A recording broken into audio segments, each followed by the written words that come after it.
Alhamdulillah. Sihat ya. Boleh puasa boleh dah.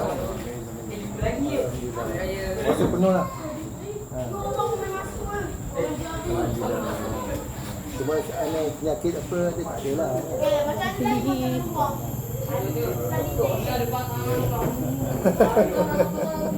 Abang yang dresa tu Ha? Yang dresa tu abang Tak, saya melty. Lab Makmal. Makmal. Raja Makmal.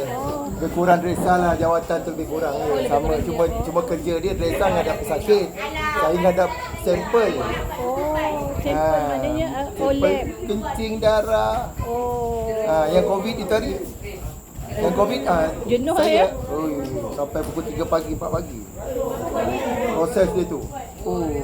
Tak tidur malam. Memang berkorban lah. Berkorban seadanya lah masa tu. Memang terkorban lah dengan bukan pengorban seadanya. Terkorban.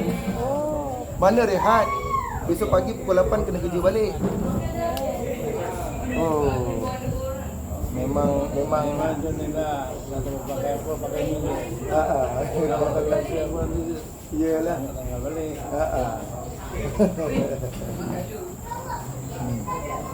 Nak rumah je lah. Rumah je lah.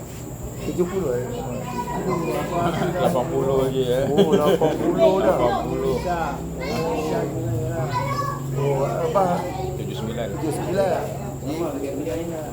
Ya, Master betul.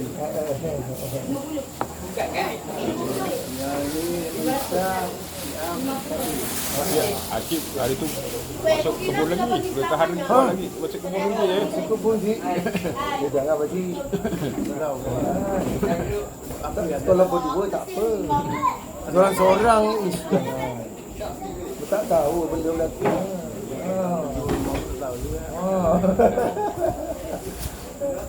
Saja cek je lah. Lagi dah sendiri kan. Dulu kan. Memang keluar daripada blok kan. Keluar daripada pedah kan. Lama dah. Lagi buat ni. Daripada bapak dulu, zaman bapak dulu kan. Itu kos-kos semua Haji keluar sendiri lah. Tanam sendiri. Yelah, kita orang tu 36,000 dapat turun 6,000 buat tinggal ni. Kan? Itu hari Muhyiddin dia nak tarik balik ni. Dia tak tahu. Sekarang ni dia tarik balik. Tak tahu lah orang malam lah. Tapi dia cakap mulut je. Azalina cakap. Azalina tu Menteri Jabatan Menteri Guam tu. Dia kata dia tarik balik. Tapi dia cakap mulut je.